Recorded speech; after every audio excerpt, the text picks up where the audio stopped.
Good morning all of you. मैं मंजू यादव आप सभी का वीआरबी एजुकेशन के ऑनलाइन प्लेटफॉर्म पर हार्दिक स्वागत करती हूँ। पिछली क्लास में हमने मल्टीपल चॉइस क्वेश्चन किए थे और जो क्वेश्चन किए थे वो हमने जो पहला चैप्टर किया था पदार्थ की अवस्थाएं, उस चैप्टर में जो भी क्वेश्चन बन रहे थे हमारे वो क्वेश्चन हमने कंप्लीट कर लिए थे। और हम आगे बढ़ते हुए आज जो हमारी क्लास होगी उस क्लास में हम जो हमारा सेकंड चैप्टर था तत्व यौगिक एवं मिश्रण, इसमें से जो भी हमारे क्वेश्चन बन रहे हैं उनको आज हम उनको कंप्लीट करेंगे। अब आगे बढ़ते हुए हम क्वेश्चनों पर आते हैं। पहला क्वेश्चन है हमारा, पदार्थ की सबसे छोटी व संगठित इकाई कहलाती है। पदार्थ की सबसे छोटी और संगठित इकाई, पहला ऑप्शन है तत्व, दूसरा है परमाणु, तीसरा है यौगिक और चौथा ऑप्शन है हमारा अणु। तो पदार्थ की सबसे छोटी व संगठित इकाई क्या कहलाती है? हमारी परमाणु कहलाती है। तो हमारा राइट आंसर होगा बी। जो परमाणु होता है उसे क्या कहते हैं? एटम। यह क्या होती है? हमारी सबसे छोटी व संगठित इकाई होती है। और जो रासायनिक अभिक्रिया होती है उसमें जो प्रत्येक एटम होता है वो भाग लेता है और जो एटम होता है उसका स्वतंत्र अस्तित्व संभव नहीं है, यानी कि वह स्वतंत्र अवस्था में नहीं पाया जाता है। जो एटम है वो इसका क्या नहीं है? स्वतंत्र अस्तित्व संभव नहीं है। ये हमने जब चैप्टर किया था तत्व यौगिक और मिश्रण वाला तब हमने पढ़ा था कि परमाणु का स्वतंत्र अस्तित्व संभव नहीं है। और यह क्या करता है? ये प्रत्येक रिएक्शन में भाग लेता है, प्रत्येक रिएक्शन में भाग लेता है। और बाकी के ऑप्शन भी हम देख लेते हैं। तत्व यानी कि एलिमेंट, जो तत्व होता है वो पदार्थ की शुद्ध अवस्था होती है और जो एलिमेंट होता है वो एक ही पदार्थ के परमाणुओं से बना होता है। और जो यौगिक होते हैं, यौगिक का निर्माण दो या दो से अधिक एलिमेंट मिलकर यौगिक का निर्माण करते हैं। दो या दो से अधिक तत्व मिलकर यौगिक का निर्माण करते हैं।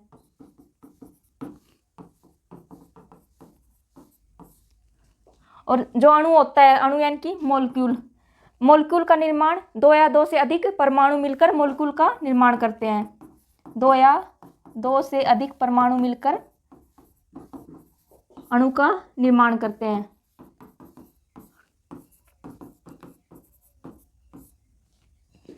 तो हमने बाकी के ऑप्शन भी देख लिए कि तत्व क्या होता है, परमाणु क्या होता है, यौगिक क्या होता है और अणु क्या होता है। और हमारा क्वेश्चन था पदार्थ की सबसे छोटी व संगठित इकाई क्या कहलाती है। तो हमारा राइट आंसर होगा बी। परमाणु जो है वो सबसे छोटी और संगठित इकाई होती है।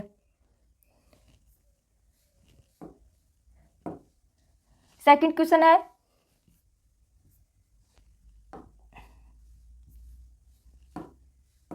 सेकंड क्वेश्चन है जल एक प्रकार का खाली स्थान है।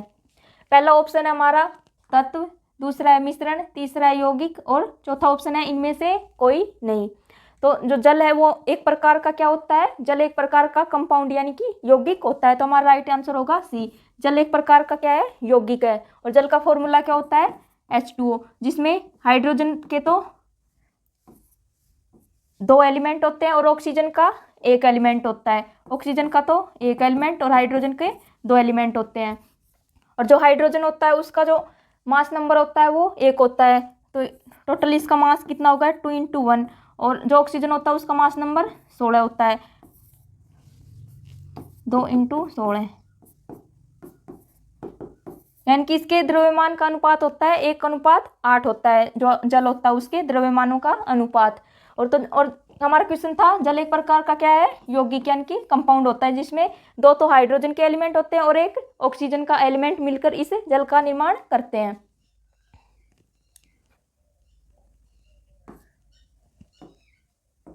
थर्ड क्वेश्चन है हमारा, मिश्रण का उदाहरण है। पहला ऑप्शन है वायु, दूसरा है बारूद, तीसरा है सीमेंट और चौथा है उपरोक्त सभी। तो मिश्रण क्या होता है? मिश्रण में दो या दो से अधिक पदार्थों का भौतिक संयोजन होता है, यानी कि दो या दो से अधिक पदार्थ मिलकर मिश्रण का निर्माण करते हैं। और जो मिश्रण होता है वो दो प्रकार का होता है। एक तो होता है सममांगी मिश्रण और एक होता है विषमांगी। सममांगी मिश्रण में क्या होता है? जो पदार्थ होते हैं उनका संगठन एक समान होता है, यानी कि जो पदार्थ लेते हैं हम उनको अलग अलग नहीं पहचान सकते। और विषमांगी मिश्रण में क्या होता है? पदार्थों का संगठन असमान होता है और हम उन पदार्थों को आसानी से पहचान सकते हैं। जैसे सममांगी मिश्रण में तो जल और नमक का मिश्रण, अगर जल में हम नमक घोल दें तो हम नमक को नहीं पहचान सकते, जो नमक होता है वो आसानी से घुल जाता है। जल और नमक का मिश्रण किसका उदाहरण है? सममांगी मिश्रण का। और विषमांगी मिश्रण का, जल और तेल का मिश्रण किसका उदाहरण है? विषमांगी मिश्रण का। जो जल में जो तेल होता है वो जल के ऊपर तैरता रहता है और उसको हम आसानी से पहचान सकते हैं। तो हमारा क्वेश्चन था मिश्रण का उदाहरण है वायु, बारूद, सीमेंट, उपरोक्त सभी। तो इसका राइट आंसर होगा उपरोक्त सभी। जो वायु होती है उसमें विभिन्न गैसें मिली होती हैं और उनको हम पहचान नहीं सकते। तो वायु भी क्या है? विभिन्न गैसों का मिश्रण होती है। और बारूद में भी क्या होता है? विभिन्न पदार्थ होते हैं। विभिन्न पदार्थ मिलकर इस बारूद का निर्माण करते हैं, जैसे पोटेशियम हो गया, नाइट्रेट हो गया, इसमें विभिन्न पदार्थों का मिश्रण होता है। और सीमेंट भी क्या होता है? इसमें भी विभिन्न पदार्थों का मिश्रण हो गया, जैसे सिलिका हो गया, चूना हो गया, जिप्सम हो गया। तो सीमेंट में भी क्या होता है? विभिन्न पदार्थ होते हैं। तो ये तीनों उदाहरण किसके हैं? मिश्रण के। तो हमारा राइट आंसर होगा उपरोक्त सभी। फोर्थ क्वेश्चन है हमारा जल और नमक का मिश्रण उदाहरण है। ये अभी हमने पढ़ा था। तो जल और नमक का मिश्रण किसका उदाहरण है? सममांगी मिश्रण का। तो हमारा राइट आंसर होगा ए। जल और नमक का मिश्रण क्या होता है? जब जल में नमक घुलता है तो पूरी तरह से नमक घुल जाने के बाद जल में हम नमक को पहचान नहीं सकते। तो ये किसका उदाहरण है? सममांगी मिश्रण का।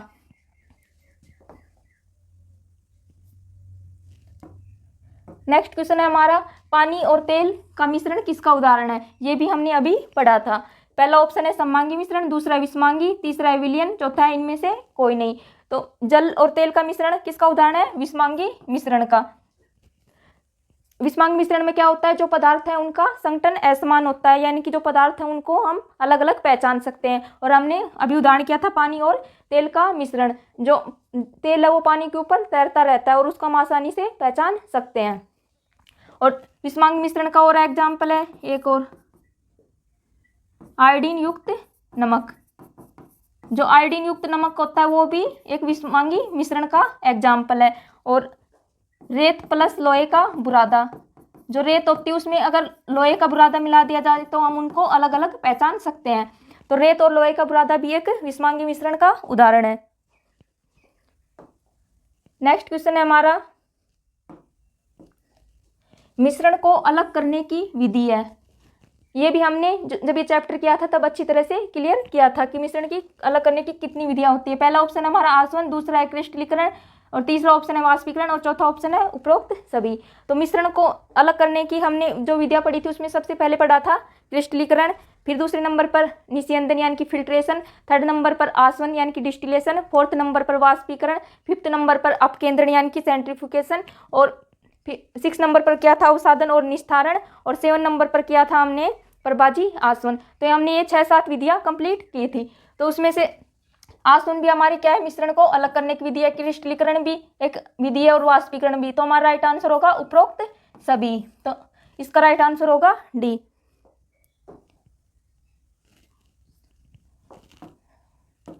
सेवन क्वेश्चन है हमारा समुद्री जल से नमक का निर्माण किस विधि द्वारा किया जाता है? पहला ऑप्शन है हमारा वाष्पीकरण, दूसरा है आसवन, तीसरा है क्रिस्टलीकरण, और चौथा ऑप्शन है प्रभाजी आसवन। तो ये भी हमने पढ़ा था कि जो समुद्री जल होता है उससे नमक, जो क्रिस्टलीकरण विधि होती है उससे नमक का निर्माण किया जाता है। तो हमारा राइट आंसर होगा सी। इस विधि में क्या करते हैं? इस विधि में क्या करते हैं? जो द्रव होता है उसको गर्म किया जाता है और फिर उसको ठंडा करते हैं, तो जो ठोस क्रिस्टल होता है वो अलग हो जाता है। क्या करते हैं इस विधि में? जो लिक्विड होता है उसको गर्म किया जाता है और जो ठोस क्या बनाता है? क्रिस्टल बनाता है। और फिर उसको अलग कर लिया जाता है, जो नमक होता है उसको अलग कर लेते हैं। तो समुद्री जल से नमक का निर्माण क्रिस्टलीकरण विधि द्वारा किया जाता है। वाष्पीकरण में क्या होता है? जो द्रव होता है उसको उबाला जाता है, तो जो द्रव होता है वो तो वाष्प में बदल जाता है और जो शेष बचा हुआ पदार्थ रह जाता है। और आसवन विधि में क्या होता है? आसवन यानी कि डिस्टिलेशन। इसमें ऐसे पदार्थों को लिया जाता है जिनका जो बॉइलिंग पॉइंट होता है वो अलग अलग होता है और उनकी डेंसिटी भी अलग अलग होती है, और जो अलग अलग डेंसिटी वाले पदार्थ होते हैं उनको अलग कर लेते हैं। इसमें क्या करते हैं? अलग अलग क्वथनांक वाले पदार्थों को लेते हैं। पदार्थों को गर्म करके अलग अलग घनत्व वाले पदार्थों को अलग कर लेते हैं। घनत्व यानी कि डेंसिटी, जो लिक्विड होते हैं अलग अलग घनत्व वाले उनको अलग कर लिया जाता है, उनको अलग कर लेते हैं। और रासन विधि द्वारा साबुन का निर्माण किया जाता है, साबुन निर्माण और अल्कोहल निर्माण। और जो आसुत जल होता है, आसुत जल का निर्माण भी इस आसन विधि द्वारा करते हैं। और प्रभाजी आसन में क्या होता है, इसमें ऐसे लिक्विड को लिया जाता है जिनका जो बॉइलिंग पॉइंट यानी क्वथनांक बिंदु होता है वो पास पास यानी कि लगभग सेम होता है। और जो पेट्रोलियम पदार्थ होते हैं उनको इस विधि से अलग करते हैं, जैसे पेट्रोल हो गया, डीजल हो गया, केरोसिन, उनको प्रभाजी आसन द्वारा अलग किया जाता है। पेट्रोलियम पदार्थों को अलग करते हैं इस प्रभाजी आसन द्वारा। तो समुद्री जल से नमक का निर्माण किस विधि द्वारा होगा, क्रिस्टलीकरण विधि द्वारा।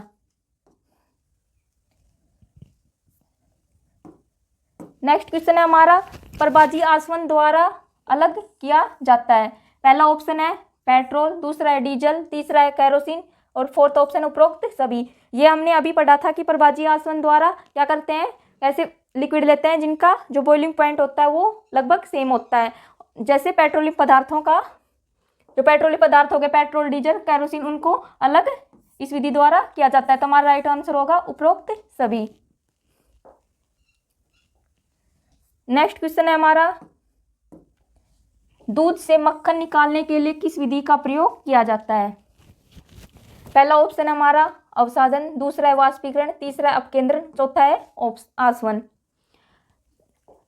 तो दूध से मक्खन निकालने के लिए जो अपकेंद्रण विधि है उसका प्रयोग करते हैं। तो हमारा राइट आंसर होगा सी, अपकेंद्रण यानी कि सेंट्रीफ्यूगेशन, सेंट्रीफ्यूगेशन मेथड का प्रयोग करते हैं। इस विधि में क्या होता है, जो द्रव होता है, जैसे एग्जाम्पल के लिए हम जब दूध को भिगोते हैं रई से, तो जो हमारा मक्खन होता है वो अपकेंद्रीय बल के कारण जो बर्तन या पात्र होता है उसकी परिधि पर इकट्ठा हो जाता है और नीचे जो हमारी लस्सी है वो शेष रह जाती है। तो इस विधि में क्या होता है, कौन सा बल कार्य करता है, अपकेंद्रीय बल कार्य करता है, अपकेंद्रीय बल कार्य करता है।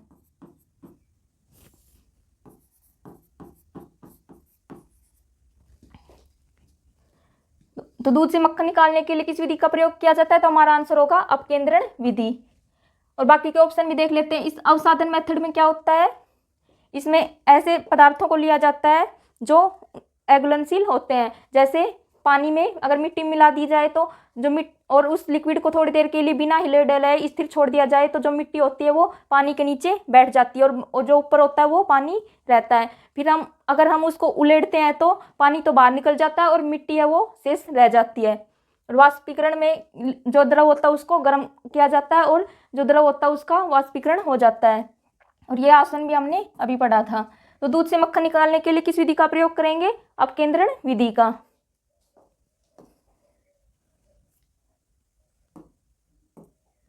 नेक्स्ट क्वेश्चन है हमारा, निलंबन कणों का आकार होता है। निलंबन यानी कि सस्पेंशन।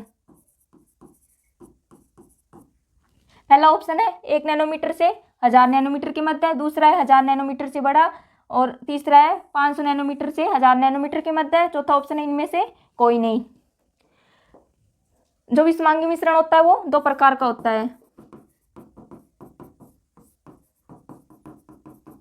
एक तो होता है कोलोइड और एक होता है निलंबन।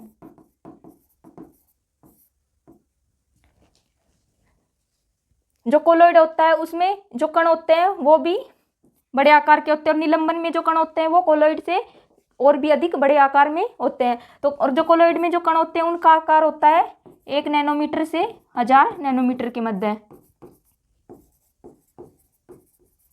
और जो निलंबन होता है उसमें होता है कणों का आकार 1000 नैनोमीटर से बड़ा होता है। इन्हें हम आसानी से अपनी आंखों से देख सकते हैं और इसे हम नग्न आंखों से नहीं देख सकते। इसके लिए हमें किसी यंत्र की आवश्यकता पड़ती है, नग्न आंखों से नहीं देख सकते। तो हमारा क्वेश्चन था निलंबन कणों का आकार होता है, तो निलंबन कणों का आकार क्या होता है, 1000 नैनोमीटर से बड़ा होता है। तो हमारा राइट आंसर होगा बी।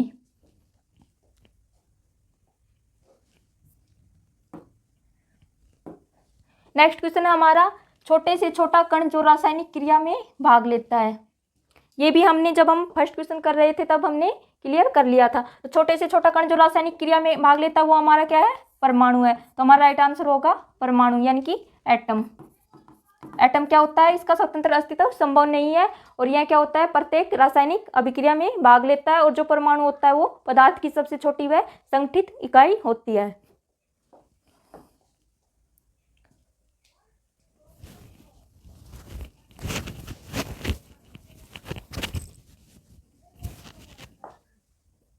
नेक्स्ट क्वेश्चन है हमारा, निम्नलिखित में से कौन सा एक विषमांगी मिश्रण है। विषमांगी मिश्रण यानी कि हेट्रोजीनियस मिक्सर। विषमांगी मिश्रण नहीं है। पहला ऑप्शन है हमारा हवा, दूसरा है दूध, तीसरा है धुआं और चौथा ऑप्शन है जेली। तो जो सममांगी मिश्रण होता है उसमें तो पदार्थों का संगठन एक समान होता है, और विषमांगी मिश्रण में जो पदार्थ है उनका संगठन असमान होता है, यानी कि हम उसको आसानी से पहचान सकते हैं। तो जो हवा है हमारा क्या है, एक सममांगी मिश्रण है। हवा में क्या होती है, विभिन्न गैसों का मिश्रण होती है, और उन गैसों को हम पहचान नहीं सकते। तो राइट आंसर होगा ए, जो हवा है वो एक सममांगी मिश्रण है, और बाकी के सारे ऑप्शन क्या है, ये विषमांगी मिश्रण है। विषमांगी मिश्रण के एग्जाम्पल हैं जो दूध है, धुआं है, जेली है, ये क्या है, विषमांगी मिश्रण है। और दूध किसका एग्जाम्पल है, पायस का, पायस का एग्जाम्पल है। और जो धुआं होता है वो एरोसोल का एग्जाम्पल है। एरोसोल में क्या होता है, जो गैस होती है उसमें ठोस को घोला जाता है, गैस में ठोस। और पायस क्या होता है, द्रव में द्रव। तो हवा क्या एक सममांगी मिश्रण है।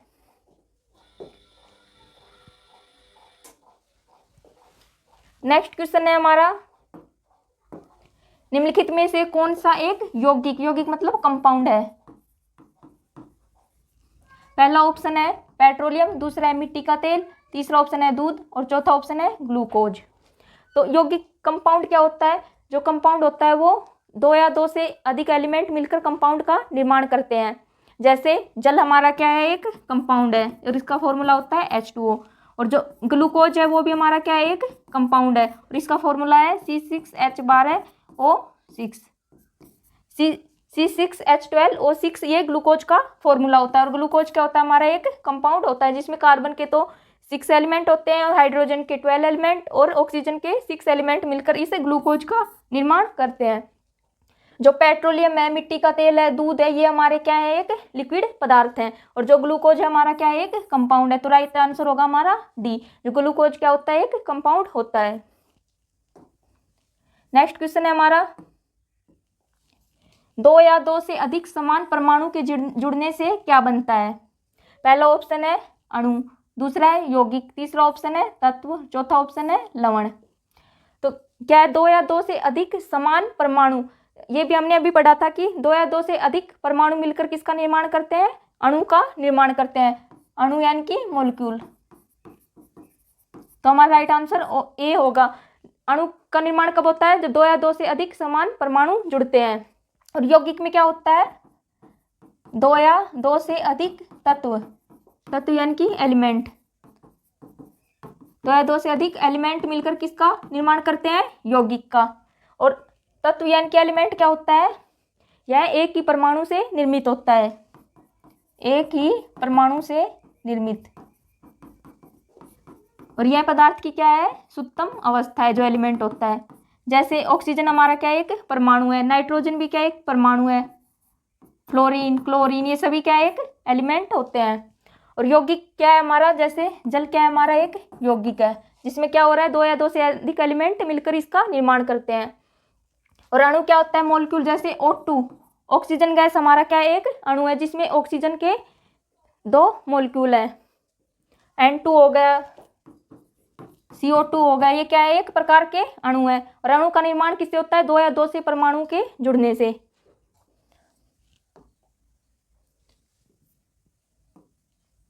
नेक्स्ट क्वेश्चन है हमारा, दो या दो से अधिक तत्वों के एक निश्चित अनुपात में संयोग करने से बना पदार्थ क्या कहलाता है। ये भी हमने अभी पढ़ा था कि दो या दो से अधिक तत्व मिलकर किसका निर्माण करते हैं, यौगिक का। तो हमारा राइट आंसर होगा बी, दो या दो से अधिक तत्व के जुड़ने से यौगिक का निर्माण होता है। नेक्स्ट क्वेश्चन है हमारा, जल में हाइड्रोजन व ऑक्सीजन के द्रव्यमानों का अनुपात क्या है। द्रव्यमान यानी कि मास नंबर। तो जल का फॉर्मूला होता है हमारा H2O, जिसमें हाइड्रोजन के तो दो एलिमेंट होते हैं और ऑक्सीजन का एक एलिमेंट मिलकर इस जल का निर्माण करते हैं।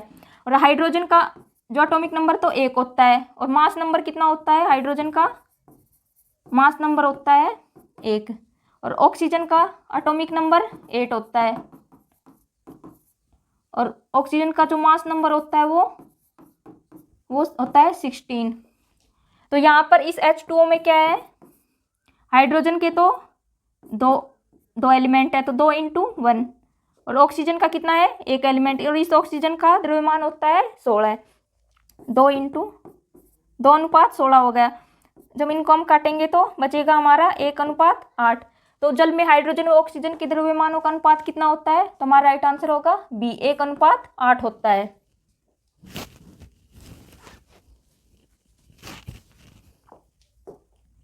नेक्स्ट क्वेश्चन है हमारा,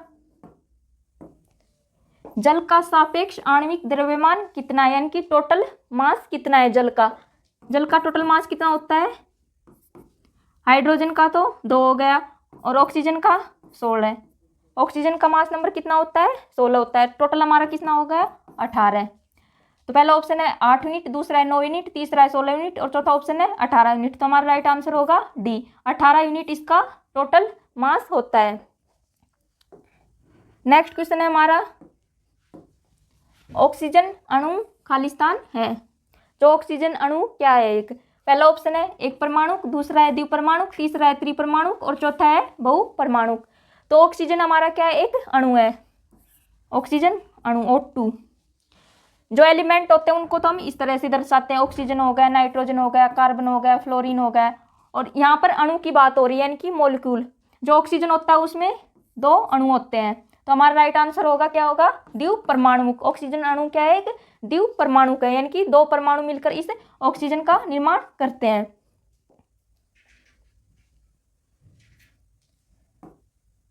नेक्स्ट क्वेश्चन है हमारा, आयोडीन युक्त खाने का नमक क्या है। पहला ऑप्शन है तत्व, दूसरा है यौगिक, तीसरा है विषमांगी मिश्रण और चौथा है सममांगी मिश्रण। तो तत्व में क्या होता है, तत्व एक ही पदार्थ से निर्मित होता है और यह पदार्थ की क्या है, शुद्धतम अवस्था है। दूसरा ऑप्शन है यौगिक। यौगिक क्या होता है, 2 या 2 से अधिक एलिमेंट मिलकर यौगिक का निर्माण करते हैं, एग्जाम्पल के लिए जल। और तीसरा है विषमांगी मिश्रण। तो ये हमारा राइट आंसर होगा। विषमांगी मिश्रण में क्या होता है, पदार्थों का संगठन असमान होता है, जैसे जल प्लस तेल हो गया, इसके एग्जाम्पल है जल और तेल का मिश्रण, आयोडीन युक्त नमक, आयोडीन युक्त नमक, रेत प्लस लोहे का बुरादा। ये किसके एग्जाम्पल है, हमारे विषमांगी मिश्रण के। और सममांगी मिश्रण का एग्जाम्पल है जल और नमक का मिश्रण और जल प्लस चीनी का मिश्रण। ये भी किसका एग्जाम्पल है, सममांगी मिश्रण का। और हवा हो गया, बारूद हो गया, सीमेंट हो गया, सीमेंट और मिश्र धातुएं, हवा, बारूद, सीमेंट, मिश्र धातुएं, ये किसके एग्जाम्पल है, सममांगी मिश्रण के। तो हमारा क्वेश्चन था आयोडीन युक्त खाने का नमक क्या है, एक प्रकार का विषमांगी मिश्रण है। नेक्स्ट क्वेश्चन है हमारा, कोलोइड है। कोलोइड क्या होता है, एक विषमांगी मिश्रण, एक सममांगी मिश्रण, एक यौगिक, एक उपरोक्त में से कोई नहीं। तो ये हमने अभी पढ़ा था, जो विषमांगी मिश्रण होता है उसके 2 टाइप होते हैं, एक तो होता है सममांगी मिश्रण, एक होता है विषमांगी मिश्रण। जो विषमांगी मिश्रण होता है उसके 2 टाइप होते हैं, एक तो होता है कोलोइड, एक होता है निलंबन। तो कोलोइड क्या होता है, एक विषमांगी मिश्रण। तो हमारा राइट आंसर होगा ए। नेक्स्ट क्वेश्चन है हमारा, निलंबन है। निलंबन ये भी किसका टाइप है, एक विषमांगी मिश्रण का टाइप है। कोलोइड और निलंबन दोनों विषमांगी मिश्रण के टाइप होते हैं। तो हमारा राइट आंसर होगा सी, यह क्या है, एक विषमांगी मिश्रण है। नेक्स्ट क्वेश्चन है हमारा, एक मिश्र धातु किसका उदाहरण है? पहला ऑप्शन है कोलोइड विलयन का, दूसरा पायस, तीसरा ऑप्शन है ठोस विलयन और चौथा ऑप्शन है निलंबन। तो जो मिश्र धातु हैं वो ठोस विलयन का एग्जाम्पल, तो हमारा राइट आंसर होगा सी। जो विलयन होता है वो 3 प्रकार का होता है। विलयन 3 प्रकार का होता है, एक तो होता है ठोस विलयन, एक होता है द्रव विलयन, एक होता है गैस विलयन। इस ठोस विलयन में क्या होता है?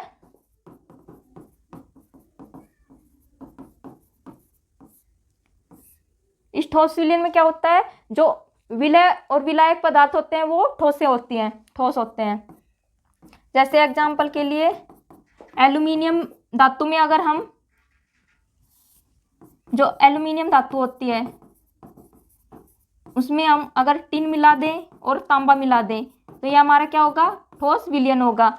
और विलयन में क्या होते हैं? एक तो विलायक होता है और एक विलय होता है। जो विलय होता है सोल्यूट वो तो कम मात्रा में होता है और जो विलायक होता है सोलवेंट वो अधिक मात्रा में होता है।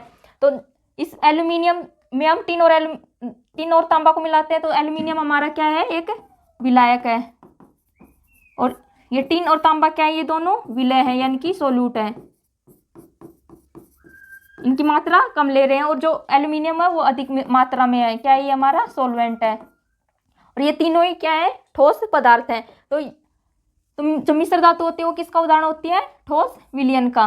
तो हमारा राइट आंसर होगा सी होगा। नेक्स्ट क्वेश्चन है हमारा, निम्न में से कौन सा पदार्थ जल में नहीं घुलता है? पहला ऑप्शन है दूध, दूसरा है शहद, तीसरा है अल्कोहल और चौथा ऑप्शन है तेल। तो जो दूध है वो भी क्या होता है? जल में घुलता है और जो शहद है वो भी जल में घुल जाता है और जो अल्कोहल यानी शराब होती है वो भी जल में घुल जाती है। लास्ट ऑप्शन है हमारा तेल, ये क्या है? हमारा जल में घुलता नहीं है बल्कि ये जल के ऊपर तैरता है। तो हमारा राइट आंसर होगा डी, तेल है वो जल में नहीं घुलता है। नेक्स्ट क्वेश्चन है हमारा, समुद्री जल से नमक किस विधि द्वारा पृथक यानी कि अलग किया जाता है? पहला ऑप्शन है निष्पावन, दूसरा है अपकेंद्रण, तीसरा है वाष्पीकरण, चौथा है निस्यंदन। तो हमारा राइट आंसर होगा सी, वाष्पीकरण विधि द्वारा क्या करते हैं? समुद्री जल से नमक का निर्माण किया जाता है और क्रिस्टलीकरण विधि द्वारा भी नमक का निर्माण किया जाता है। इसमें क्या होता है? जो द्रव होता है, द्रव का तो क्या हो जाता है? वाष्पीकरण। वाष्पीकरण हो जाने के बाद शेष बचा पदार्थ क्या होता है? ठोस होता है। जो पदार्थ बचता है वो ठोस होता है यानी कि नमक क्या होता है? ठोस होता है। बाकी के ऑप्शन भी देख लेते हैं। निष्पावन यानी कि फटकना, इस विधि में क्या करते हैं? जो अनाज होता है उसमें से जो हल्की अशुद्धि होती है जैसे भूसी हो गई, रेत हो गया, उसको अलग किया जाता है। इसमें से जो अनाज होता है उसको ऊपर से बरसाया जाता है हवा में और जो अशुद्धियाँ होती हैं वो उड़ जाती हैं और जो अनाज है वो शेष बच जाता है निष्पावन में। अपकेंद्रण में क्या करते हैं? दूध से मक्खन को अलग किया जाता है, दूध से मक्खन को अलग करते हैं इस विधि में। और चौथा ऑप्शन हमारा निस्यंदन यानी कि फिल्ट्रेशन। इस विधि में क्या करते हैं? जो जल में अघुलनशील पदार्थ होते हैं उनको छानकर अलग किया जाता है यानी कि फिल्टर किया जाता है। नेक्स्ट क्वेश्चन है हमारा, लोहे को मिश्रण से अलग किया जाता है। पहला ऑप्शन है चुंबकीय पृथक्करण, दूसरा है अवसादन, तीसरा है अपकेंद्रण और चौथा ऑप्शन है आसवन।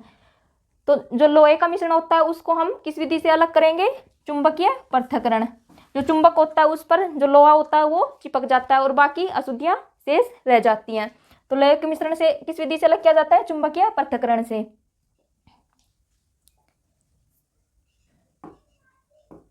नेक्स्ट क्वेश्चन है, रंजकों के पृथक्करण के लिए सामान्य विधि है। रंजक यानी कि डाइज, जो डाइज होती हैं उनके अलग किस विधि द्वारा किया जाता है? पहला ऑप्शन है आसवन, दूसरा है फिल्ट्रीकरण, तीसरा ऑप्शन है क्रोमेटोग्राफी, चौथा ऑप्शन है अवसादन। तो ये भी हमने जो क्रोमेटोग्राफी विधि पढ़ी थी वर्ण लेखन, उसमें पढ़ा था कि जो रंजक यानी डाई होती हैं और जो प्राकृतिक रंग होते हैं उनको इस क्रोमेटोग्राफी विधि द्वारा अलग किया जाता है। तो हमारा राइट आंसर होगा सी। और इस विधि को क्या कहते हैं? वर्ण लेखन विधि भी कहते हैं। क्रोमेटोग्राफी को वर्ण लेखन कहते हैं। और इस विधि की खोज किसने की थी? मिखाइल स्वेट ने। मिखाइल स्वेट ने इस विधि की खोज की थी। और इस विधि में क्या किया जाता है, अलग अलग रंग की स्याही को छाटा जाता है। अलग अलग रंग की स्याही को छाटने में इस विधि का प्रयोग करते हैं।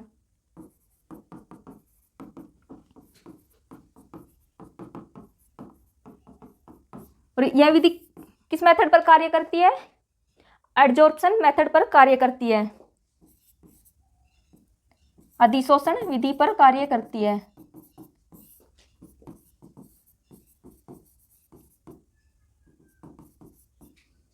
अधिशोषण विधि पर कार्य करती है।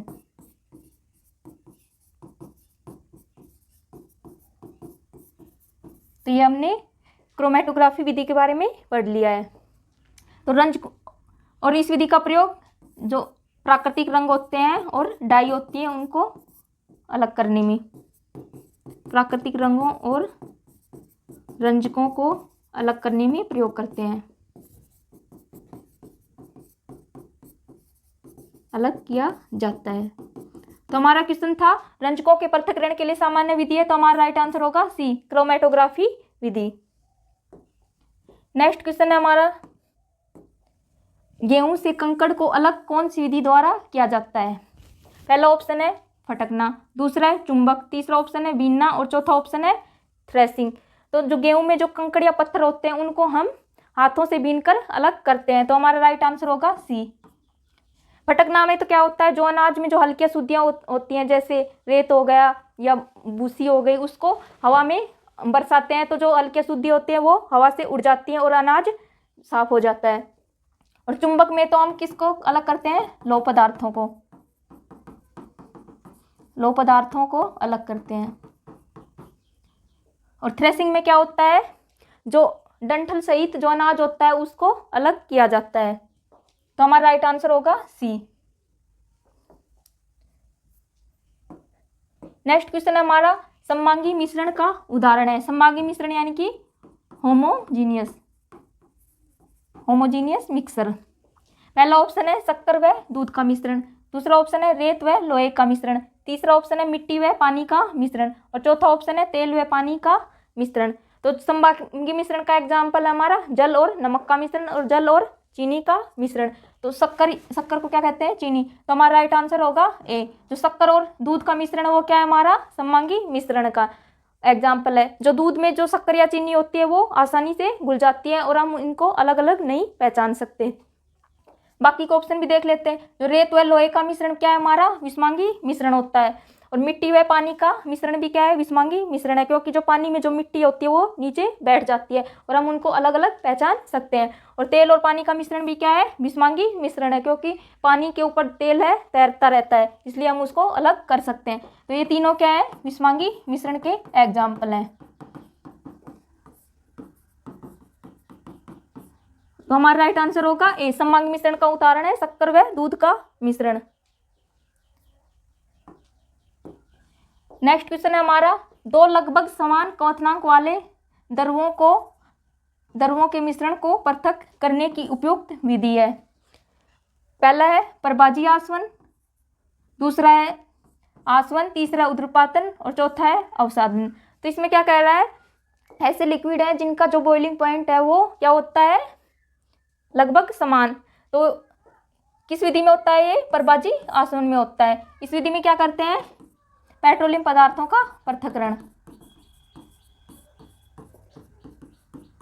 पेट्रोलियम पदार्थों को अलग करते हैं। जैसे पेट्रोलियम पदार्थ में आ गया हमारा पेट्रोल, डीजल और केरोसिन, इनको इस प्रभाजी आसवन विधि द्वारा अलग किया जाता है। और इनका जो बॉइलिंग पॉइंट होता है वो लगभग समान होता है और इनमें समान होने के कारण इनको अलग किया जाता है। और आसवन में क्या होता है, आसवन यानी कि डिस्टिलेशन। इस विधि में क्या करते हैं, ऐसे लिक्विड को लिया जाता है जिनका जो बॉइलिंग पॉइंट होता है वो अलग अलग होता है और बॉइलिंग पॉइंट अलग अलग होने के कारण उनकी जो डेंसिटी होती है वो भी अलग अलग होती है और अलग अलग डेंसिटी वाले पदार्थों को अलग किया जाता है। और इस विधि द्वारा साबुन का निर्माण किया जाता है, अल्कोहल का और आसुत जल का निर्माण इस आसवन विधि द्वारा करते हैं। और उद्रपातन में क्या होता है, जो ठोस पदार्थ होता है वो सीधे गैसीय अवस्था में बदल जाता है। ठोस से सीधे गैसीय अवस्था में चेंज हो जाता है। और इस विधि द्वारा किसका शोधन किया जाता है? ऊध्र्वपातन द्वारा। जैसे कपूर हो गया, आयोडीन हो गया, नेफ्थलीन,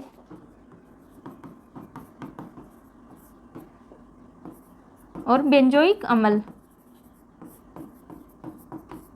इनका जो पृथक्करण किस विधि द्वारा करते हैं? ऊध्र्वपातन विधि द्वारा किया जाता है। और अवसादन में क्या होता है? इसमें ऐसे लिक्विड को लिया जाता है जिनमें जो अघुलनशील पदार्थ होते हैं वो तो नीचे बैठ जाते हैं और जो द्रव होता है वो शेष ऊपर रह जाता है। जैसे पानी प्लस तेल का मिश्रण। जो तेल है वो पानी के ऊपर रहता है और उस तेल को हम अलग कर लेते हैं अवसादन विधि द्वारा। जो लिक्विड होता है उसको कुछ थोड़ी देर के लिए स्थिर छोड़ देते हैं, तो जो अघुलनशील पदार्थ हैं वो नीचे बैठ जाते हैं और जो द्रव होता है उसको हम अलग कर लेते हैं।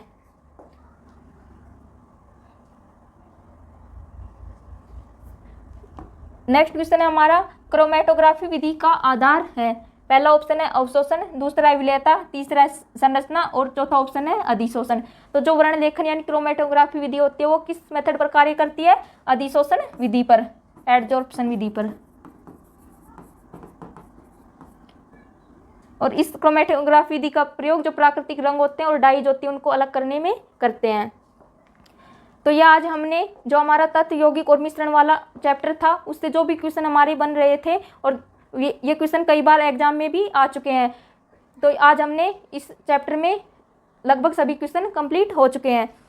अगली क्लास में हम जो नेक्स्ट चैप्टर हमने जो किया था उस पर जो भी क्वेश्चन बनेंगे वो हम नेक्स्ट क्लास में करेंगे। आज के लिए इतना ही, धन्यवाद।